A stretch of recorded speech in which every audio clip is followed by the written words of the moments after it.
Everyone, ನಮಸ್ತೆ. ಕನ್ನಡ ಪದಬಂಧದ ಇವತ್ತಿನ ವಿಡಿಯೋಗೆ ನಿಮಗೆಲ್ಲ ಸ್ವಾಗತ. ಇವತ್ತಿನ ಪದಬಂಧವನ್ನು ನೋಡೋಣ. ರೆಡಿ ಇದ್ದೀರಾ? ಬನ್ನಿ. ಎಡದಿಂದ ಬಲಕ್ಕೆ. ಕ್ರಮ ಸಂಖ್ಯೆ 1. ಹಾಲಿನ ರಸವತ್ತಾದ ಭಾಗ 2 ಅಕ್ಷರ. ಉತ್ತರ ಕೆನೆ.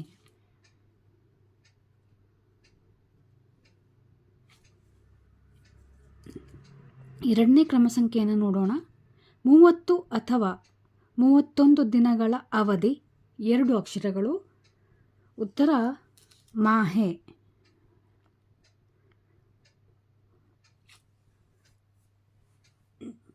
ಮೂರನೇ ಕ್ರಮ ಸಂಖ್ಯೆಯನ್ನು ನೋಡುವುದಾದರೆ ಸೀತೆಯ ಒಂದು ಹೆಸರು 3 ಅಕ್ಷರಗಳು. ಈ ಪದಬಂಧಕ್ಕೆ ಸಂಬಂಧಪಟ್ಟಂಗೆ ಅಥವಾ ಸೂಕ್ತವಾಗಿರುವಂತಹ ಸೀತೆಯ ಇನ್ನೊಂದು ಹೆಸರು ತಿಳ್ಕೊಳ್ಳೋಕ್ಕಿಂತ ಮುಂಚೆ ಮೇಲಿನಿಂದ ಕೆಳಕ್ಕೆ ಇರುವಂತಹ ಮೂರನೇ ಕ್ರಮ ಸಂಖ್ಯೆಯನ್ನು ಒಂದು ಸಲ ನೋಡೋಣ.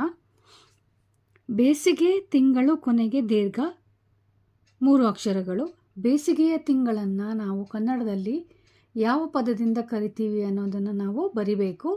ಜೊತೆಗೆ ಕಡೆಯ ಅಕ್ಷರ ದೀರ್ಘಾಕ್ಷರ ಆಗಿರಬೇಕು. ಏಕೆಂದರೆ ಇಲ್ಲಿ ಕ್ಲೂನಲ್ಲಿ ಕೊನೆಗೆ ದೀರ್ಘ ಅಂತ ಇದೆ. ಸೊ ಉತ್ತರ ಒಂದು ವೈಶಾಖ ಆಗತ್ತೆ. ವೈಶಾಖ ಮಾಸ. ವೈಶಾಖ ಅನ್ನೋದು ಕರೆಕ್ಟ್ ಉತ್ತರ. ಆದರೆ ಇಲ್ಲಿ ದೀರ್ಘ ಆಗಿರೋದ್ರಿಂದ ವೈಶಾಖ ಆಗತ್ತೆ. ಹಾಗಾಗಿ ಎಡದಿಂದ ಬಲಕ್ಕೆ ಮೂರನೇ ಕ್ರಮ ಸಂಖ್ಯೆಯ ಸೀತೆಯ ಒಂದು ಹೆಸರಿಗೆ ವೈದೇಹಿ ಆಗತ್ತೆ.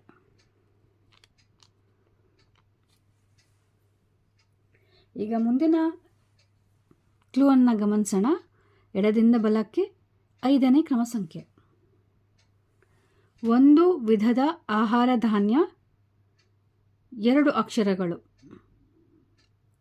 ಈ ಪದದ ಉತ್ತರಕ್ಕೆ, ಏಕೆಂದರೆ ಆಹಾರ ಧಾನ್ಯಗಳು 2 ಅಕ್ಷರದ್ದು ಸುಮಾರಿದೆ, ಆದರೆ ಈ ಪದಬಂಧಕ್ಕೆ ಸೂಕ್ತವಾಗುವಂಥದ್ದು ಅಂತ ನಾವು ನೋಡೋದಾದರೆ ಮೇಲಿನಿಂದ ಕೆಳಗೆ ಇರುವಂತಹ 2ನೇ ಕ್ರಮ ಸಂಖ್ಯೆಯ ಕ್ಲೂಗೆ ಉತ್ತರ ಕಂಡುಹಿಡಿದ್ರೆ ನಮಗೆ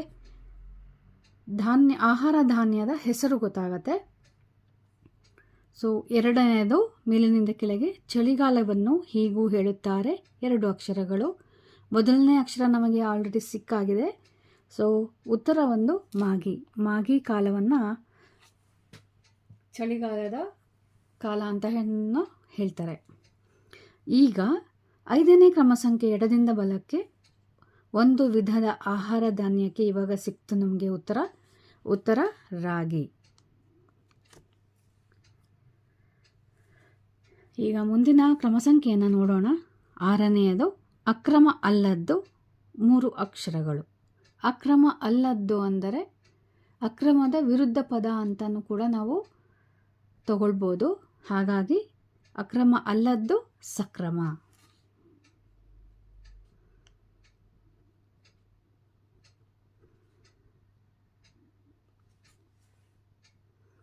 ಈಗ ಮುಂದಿನದು ನೋಡೋಣ. 7ನೇದು ಮುದ್ರಣಾಲಯದ ಪರ್ಯಾಯ ಪದ 4 ಅಕ್ಷರಗಳು. ಇಲ್ಲಿ 3ನೇ ಪದ ಖಾ ಇರೋದರಿಂದ ಖಾನೆ ಅನ್ನುವ ಪದದಲ್ಲಿ ಎಂಡಾಗತ್ತೆ. ಆದರೆ ಮೊದಲನೇ 2 ಅಕ್ಷರಗಳು ಯಾವುದು ಅಂತ ನಾವು ಊಹಿಸಬೇಕಾಗತ್ತೆ. ಸೊ ಉತ್ತರ ಬಂದು ಖಾನೆ. ಛಾಪ ಅಂದರೆ ಮುದ್ರಣ ಮಾಡುವಂಥದ್ದು. ಮುದ್ರಣಾಲಯ, ಆಲಯ ಅನ್ನೋದಕ್ಕಿಂತ ಎಲ್ಲಿ ಮುದ್ರಣ ಆಗುತ್ತೋ ಅಲ್ಲಿ ಅದನ್ನು ಛಾಪಖಾನೆ ಅಂತ ಕರೀತಾರೆ. ಈಗ ಮುಂದಿನ ಕ್ರಮ ಸಂಖ್ಯೆಯನ್ನು ಗಮನಿಸೋಣ. 9ನೇದು ಸಮುದ್ರದಲ್ಲೇಳುವ ತರಂಗ ಇಲ್ಲಿ ತಿರುಗಿದೆ 2 ಅಕ್ಷರಗಳು. ಇಲ್ಲಿ ಕ್ಲೂನಲ್ಲಿ ತಿರುಗಿದೆ ಅನ್ನುವ ಪದ ಬಂದಾಗಲೆಲ್ಲ ನಾವು ಅದನ್ನು ಬಲದಿಂದ ಎಡಕ್ಕೆ ಬರಿಬೇಕಾಗತ್ತೆ. ಹಾಗಾಗಿ ಸಮುದ್ರದಲ್ಲಿ ಏಳುವಂತಹ ತರಂಗ 2 ಅಕ್ಷರದ್ದು ಉತ್ತರ ಅಲೆ ಆಗತ್ತೆ. ಸೊ ನಾವು ಬಲದಿಂದ ಎಡಕ್ಕೆ ಬರಿಬೇಕು. 9ನೇ ಕ್ರಮ ಸಂಖ್ಯೆ ಅಲೆ. ಸೊ ಇದರೊಂದಿಗೆ 8ನೇ ಕ್ರಮ ಸಂಖ್ಯೆ ಮೇಲಿನಿಂದ ಕೆಳಗೆ ವಿಭಾಗದಲ್ಲಿ ಉತ್ತರ ನಮಗೆ ಸಿಕ್ಕಿದೆ. ಅದನ್ನು ಕ್ಲೂನ ಗಮನಿಸೋಣ. ಆಶ್ರಯ ಅಥವಾ ವಾಸಸ್ಥಾನ 2 ಅಕ್ಷರಗಳು. ಸೊ ಉತ್ತರ ನೆಲೆ.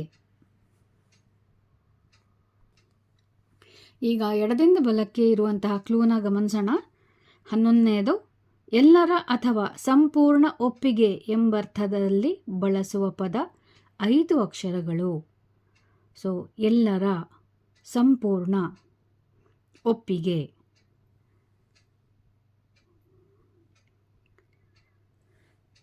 ಈ ಪದಕ್ಕೆ ಉತ್ತರ ಸರ್ವಸಮ್ಮತ ಅಥವಾ ಸರ್ವಾನುಮತ ಅಂತಾಗತ್ತೆ.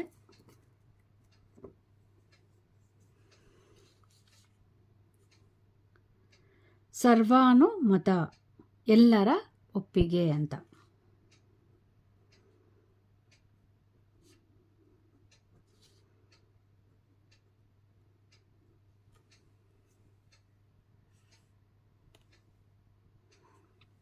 ಓಕೆ, ಮುಂದಿನ ಕ್ರಮ ಸಂಖ್ಯೆಯನ್ನು ನೋಡೋಣ. 13ನೇದು ಅಂಕಿತ ಅಥವಾ ದಸ್ಕತ್ತು 2 ಅಕ್ಷರಗಳು. ಅಂಕಿತ ಅಂದರೆ 2 ಅಕ್ಷರಕ್ಕೆ ಸಹಿ ಅಂತ ಆಗತ್ತೆ. 13ನೇದು ಸಹಿ. ಈಗ 15ನೇದನ್ನು ನೋಡೋಣ ನಾವು. ದುಂಬಿ ಹೀರುವ ರಸ 4 ಅಕ್ಷರಗಳು. ಉತ್ತರ ಮಕರಂದ.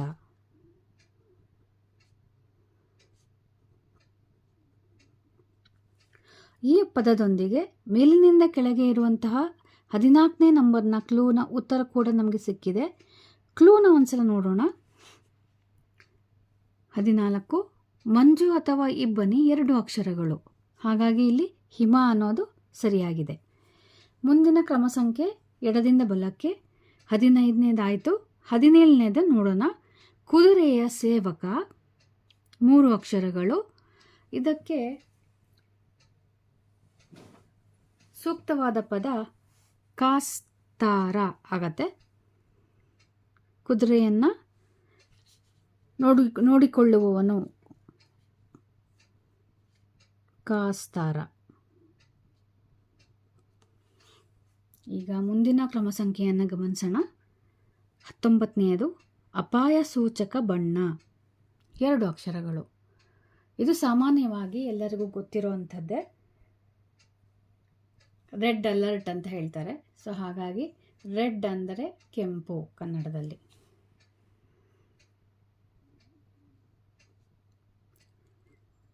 ಓಕೆ, ಮುಂದಿನದನ್ನು ಗಮನಿಸೋದಾದರೆ 20ನೇ ಕ್ರಮ ಸಂಖ್ಯೆ ಸರ್ಕಾರ ಹೊರಡಿಸುವ ಅಧಿಸೂಚನೆ 3 ಅಕ್ಷರಗಳು. ಉತ್ತರ ಸುತ್ತೋಲೆ.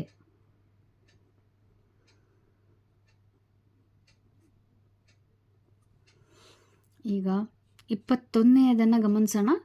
ಶಿಕ್ಷೆ ಅಥವಾ ಕೋಲು 2 ಅಕ್ಷರಗಳು. ಕನ್ನಡ ಪದಗಳಲ್ಲಿ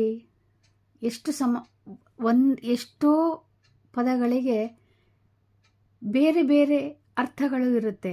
ಎಷ್ಟು ಚಂದ ಅಲ್ಲ ನಮ್ಮ ಕನ್ನಡ ಭಾಷೆ. ಇದಕ್ಕೆ ಏನಕ್ಕೆ ಹೇಳ್ತಾ ಇದ್ದೀನಿ ಅಂತಂದರೆ, ಈ ಒಂದು ಕ್ಲೂನ ಉತ್ತರ ಒಂದೇ ಉತ್ತರ ಎರಡಕ್ಕೂ ಶಿಕ್ಷೆ ಅಥವಾ ಕೋಲು ಅನ್ನೋದಕ್ಕೆ ಉತ್ತರ ದಂಡ ಆಗತ್ತೆ.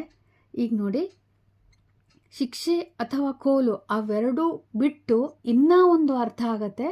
ದಂಡ ಅಂತಂದರೆ ವೇಸ್ಟ್ ಅಂತ, ಮಾಡಿದ ಕೆಲಸ ಎಲ್ಲ ದಂಡ ಆಯಿತು ಅಂತಾರಲ್ಲ.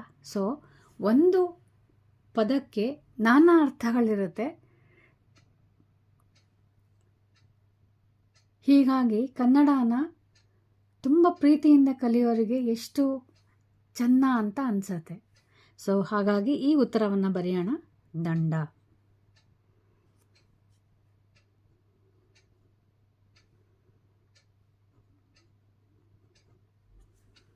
ಸೊ ಇದರೊಂದಿಗೆ 19ನೇದಾದ ಮೇಲಿನಿಂದ ಕೆಳಗೆ ಇರುವಂತಹ 19ನೇ ಕ್ರಮ ಸಂಖ್ಯೆಯನ್ನು ಉತ್ತರ ನಮಗೆ ಸಿಕ್ಕಿದೆ, ಕೆಂಡ ಅಂತ. ಸೊ ಈ ಕೆಂಡ ಅನ್ನುವ ಪದ ಯಾವ ಕ್ಲೂಗೆ ಉತ್ತರ ಅಂತ ನೋಡೋಣ.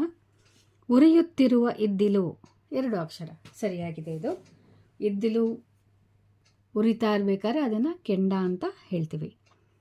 ಸೊ ಮುಂದಿನ ಎಡದಿಂದ ಬಲಕ್ಕೆ ಇರುವಂತಹ ಕ್ಲೂವನ್ನು ನೋಡೋಣ.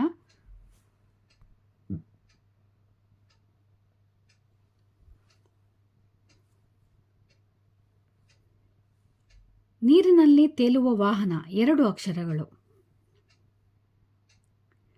ನೀರಿನಲ್ಲಿ ತೇಲುವಂತಹ ವಾಹನ 2 ಅಕ್ಷರದ್ದು ದೋಣಿ.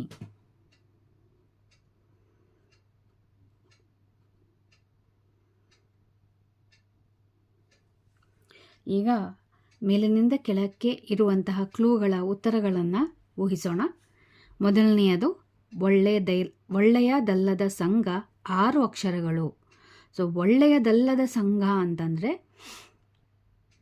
ಒಳ್ಳೆಯದಲ್ಲದ್ದು ಅಂದರೆ ಕೆಟ್ಟದು, ಸಂಘ ಅಂದರೆ ಸಹವಾಸ. ಸೊ ಕೆಟ್ಟ ಸಹವಾಸ ಅನ್ನೋದು ಕರೆಕ್ಟ ಉತ್ತರ.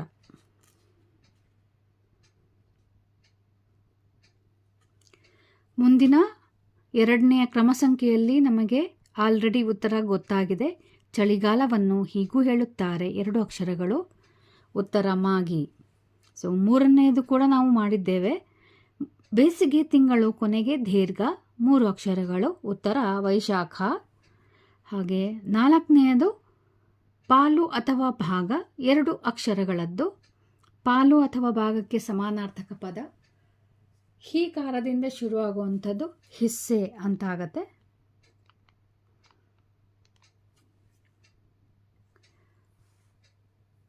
ಹಿಸ್ಸೆ ಅನ್ನೋದು ಹಿಂದಿ ಪದ ಕೂಡ ಹೌದು. ಅಲ್ಲಲ್ಲಿ ಹಿಂದಿಯಲ್ಲಿ ಬಳಕೆಯಾಗುವಂಥ ಪದ, ಮತ್ತು ಕನ್ನಡದಲ್ಲೂ ಕೂಡ ಹಿಸ್ಸೆ ಅನ್ನೋದು ಉಪಯೋಗಿಸ್ತಾರೆ. ಮುಂದಿನ ಕ್ರಮ ಸಂಖ್ಯೆಯನ್ನು ನೋಡೋಣ. 5 ಕ್ರಮ ಸಂಖ್ಯೆ. ಹನುಮಂತನನ್ನು ಹೀಗೂ ಹೇಳುತ್ತಾರೆ 4 ಅಕ್ಷರಗಳು. ಹನುಮಂತನಿಗೆ ಎಲ್ಲರಿಗೂ ತಿಳಿದಂತೆ ಹಲವಾರು ಹೆಸರುಗಳಿದೆ.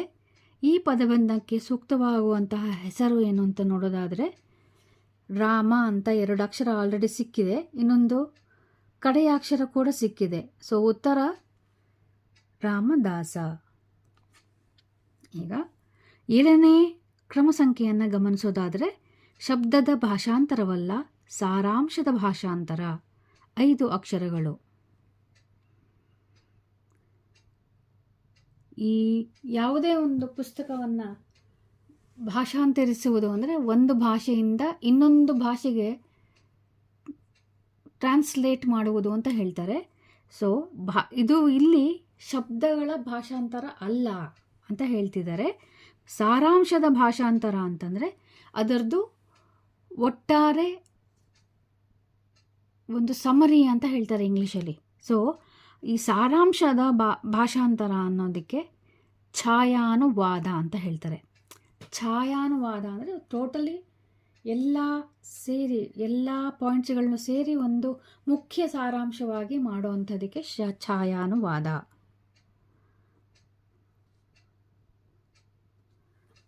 ಸೊ ಮುಂದಿನ ಕ್ರಮ ಸಂಖ್ಯೆಯನ್ನು ನೋಡೋಣ.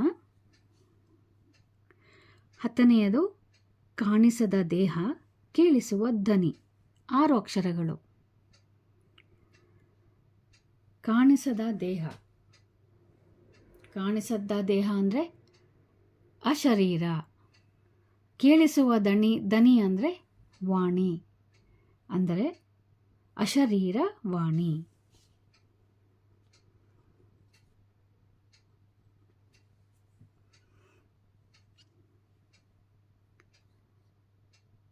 ಮಹಾಭಾರತದ ಕಥೆಗಳಲ್ಲಿ ಹಾಗೂ ಹಲವಾರು ನಮ್ಮ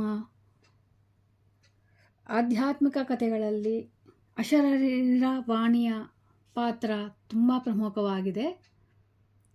ಸೊ ಮತ್ತೆ ಯಾವುದಾರ ಸಂದರ್ಭದಲ್ಲಿ ನಾನು ಇದ್ರ ಬಗ್ಗೆ ಹೇಳ್ತೀನಿ. ಈಗ ಮುಂದುವರಿಯೋಣ. 12ನೆಯ ಕ್ರಮ ಸಂಖ್ಯೆಯನ್ನು ನೋಡೋಣ. ಶಿರಸ್ತ್ರಾಣ ಆಡುಭಾಷೆಯಲ್ಲಿ ಹೇಳಿ 4 ಅಕ್ಷರಗಳು. ಆಲ್ರೆಡಿ 3 ಅಕ್ಷರ ಸಿಕ್ಕಾಗಿದೆ. ಶಿರ ಅಂದರೆ ತಲೆ, ಸ್ತ್ರಾಣ ಅದನ್ನು ರಕ್ಷಿಸುವಂತಹ ವಸ್ತು ಅಥವಾ ಸಾಧನಕ್ಕೆ ಕಾಪು ಅಂತ ಹೇಳ್ತಾರೆ. ಸೊ ತಲೆಕಾಪಿಗೆ ಇಂಗ್ಲೀಷ್ನಲ್ಲಿ ಹೆಲ್ಮೆಟ್ ಅಂತ ಹೇಳ್ತಾರೆ. ಈಗ 14ನೆಯ ಕ್ರಮ ಸಂಖ್ಯೆಯನ್ನು ಗಮನಿಸೋಣ. ಮಂಜು ಅಥವಾ ಇಬ್ಬನಿ 2 ಅಕ್ಷರಗಳು. ನಮಗೆ ಇದರ ಉತ್ತರ ಸಿಕ್ಕಾಗಿದೆ. ಉತ್ತರ ಹಿಮ. ಈಗ 16ನೇದನ್ನು ನೋಡೋಣ. ಕಡಲನ್ನು ನೆನಪಿಸುವ ಧಾನ್ಯ 3 ಅಕ್ಷರ. ಈ ಪದಕ್ಕೆ ಉತ್ತರ ಪ್ರಶ್ನೆಯಲ್ಲೇ ಇದೆ. ಕಡಲನ್ನು ನೆನಪಿಸುವ ಧಾನ್ಯ ಅಂದರೆ ಕಡಲೆ ಕೂಡ ಒಂದು ಧಾನ್ಯ. ಆ ಧಾನ್ಯ ಅದನ್ನು ನಮಗೆ ಕಡಲನ್ನು ಅಂದರೆ ಸಾಗರವನ್ನು, ಕಡಲು ಅನ್ನೋ ಪದವನ್ನು ನೆನಪಿಸುತ್ತೆ ಅಂತ. ಉತ್ತರ ಕಡಲೆ. ಮಧ್ಯದ ಅಕ್ಷರ ಮಾತ್ರ ಬರಿಬೇಕಿಲ್ಲಿ. ಈಗ 18ನೇದನ್ನು ನೋಡೋಣ. ಇಲ್ಲೂ ಕೂಡ ಒಂದೇ ಒಂದು ಅಕ್ಷರವನ್ನು ನಾವು ಊಹಿಸಬೇಕಾಗತ್ತೆ. ಕ್ಲೂ ನೋಡೋದಾದರೆ ಜೀವ ಅಥವಾ ಪ್ರಾಣ 2 ಅಕ್ಷರಗಳು. 2ನೇ ಅಕ್ಷರ ಸು ಇರೋದ್ರಿಂದ ಉತ್ತರ ಹಸು ಅಂತ ಆಗುತ್ತೆ. ಈ ಹಸು ಅನ್ನೋ ಪದನ ನಾವು ಸಾಮಾನ್ಯವಾಗಿ ಬರವಣಿಗೆಯಲ್ಲಿ ನಾವು ಉಪಯೋಗಿಸ್ತೀವಿ.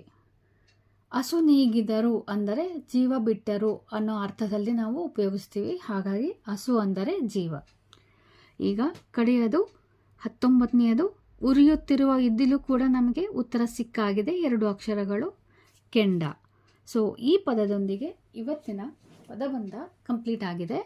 ಇವತ್ತಿನ ಪದಬಂಧದಲ್ಲಿ ನಿಮಗೆ ಯಾವ ಯಾವ ಹೊಸ ಪದಗಳು ಗೊತ್ತಾಯಿತು ಅಂತ ನನಗೆ ತಿಳಿಸಿ.